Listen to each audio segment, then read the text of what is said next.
Hello YouTube, Big Apple here today with another outlineless review because it's going to be brief.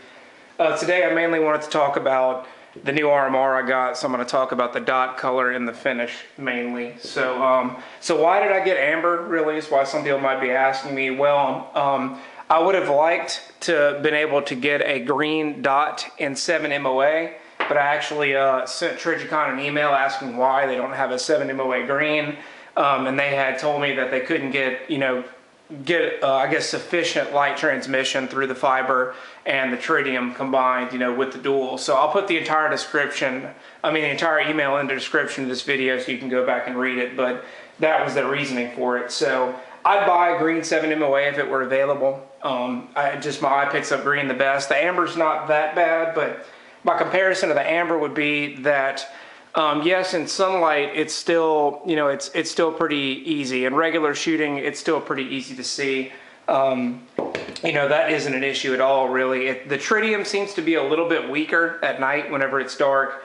I have a little bit trickier time picking it up. That could also be because this dot is so much smaller.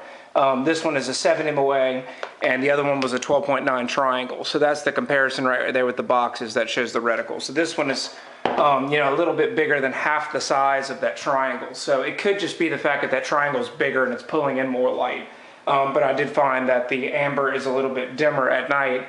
Now in sunlight, yes, the sun can cause the dot to be extremely bright. If you find that that's an issue, just use a little bit of opaque tape, put it on the top and cover up the fiber a little bit here, and you shouldn't have a problem with that. The dot will still wash out with a flashlight with the dual. I've just noticed it. If you're in pitch darkness, the fact that the tritium's not nearly as bright as this, it's just going to happen. Luckily for me, with the M&P core, it's got these tall sights where I can co-witness, so that really isn't a problem. Also, another little interesting comparison here. You notice that the mirroring in these windows is a little bit different, at least like the lens color. So yeah, this one's more kind of reddish purple and that one's more blue. I mentioned this in my comparison video. I think that's mostly because they want to have the complementary color to the dot. That way there's a distinct contrast in the color. So, the complementary color of orange or yellow is blue. The complementary color of green is, more like a red, or, they use purple. So it's similar. That's just a guess. That's just an educated guess. I'm not really sure, but I would think that's why.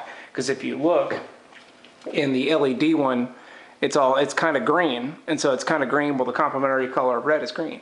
So, that's just the way it is. You notice the mirroring too on these is a little bit different. The amber one has kind of more of an amber tint, and this one has more of a green tint. So I think that they try to keep everything consistent with the colors to where you get the most light transmission and it's easiest to pick it up. That's the case. So how about this finish? Well, this is the Trijicon nickel boron coating. They actually have a nickel boron plating on here. They make it for select sites like their ACOG, and they have it for some of their other just dot sites. But that finish is available, there in those separate sites. They also have 3 different Cerakote options. They have flat dark earth, sniper gray, and OD green, and that is available in both the dual illuminated and the LED version. So, you can get it either way. Why did I get a different color? I mainly got it for looks. I just think it looks cool, in all honesty. Now, a comparison of the durability of it, I haven't done any long-term durability tests. The black finish, as you can see, took quite a bit of a beating, and it worked perfectly fine. I zeroed this in one time and never had to touch it again. I've mentioned that before. It's an exceptionally rugged sight. Like I said, I just got this sight recently, so I can't really tell you the longevity of it. I will say, whenever you're first getting on target, you do get a little bit of reflection back into the window from the finish. You can see it there, how it kind of reflects back. Of course, once you're on target, that doesn't really matter. But I think my suggestion would be, if you're going to use this on a defensive pistol, a strictly defensive pistol, I think black is your best bet, because you don't get any reflection back as you're tracking that dot. See how the finish doesn't really reflect that much in the window, whereas with something bright like this, when I'm coming down on target, you get that little bit of reflection before you actually pick it up. Maybe that can aid you, I don't really know. But for me, this is yes, it's a defensive gun, but it's also just a fun target gun. That's what I use for it 99% of the time. I've never had to use it defensively before. So I will point that out that, you do get a little bit of reflection back. And of course the window in the LED one is going to be a little bit bigger, than the dual, since it doesn't have to have the fiber across the top. And you can get the same thing, the same finishes in this one too. And I would suggest the same thing if you're going to use it defensively, go with a neutral color. I doubt the OD green or the sniper gray would really have that much reflection back. It's really because this one is the brightest. So that's what I would go with. Anyway, this is Big Apple. If you have any more questions, just post in the comments.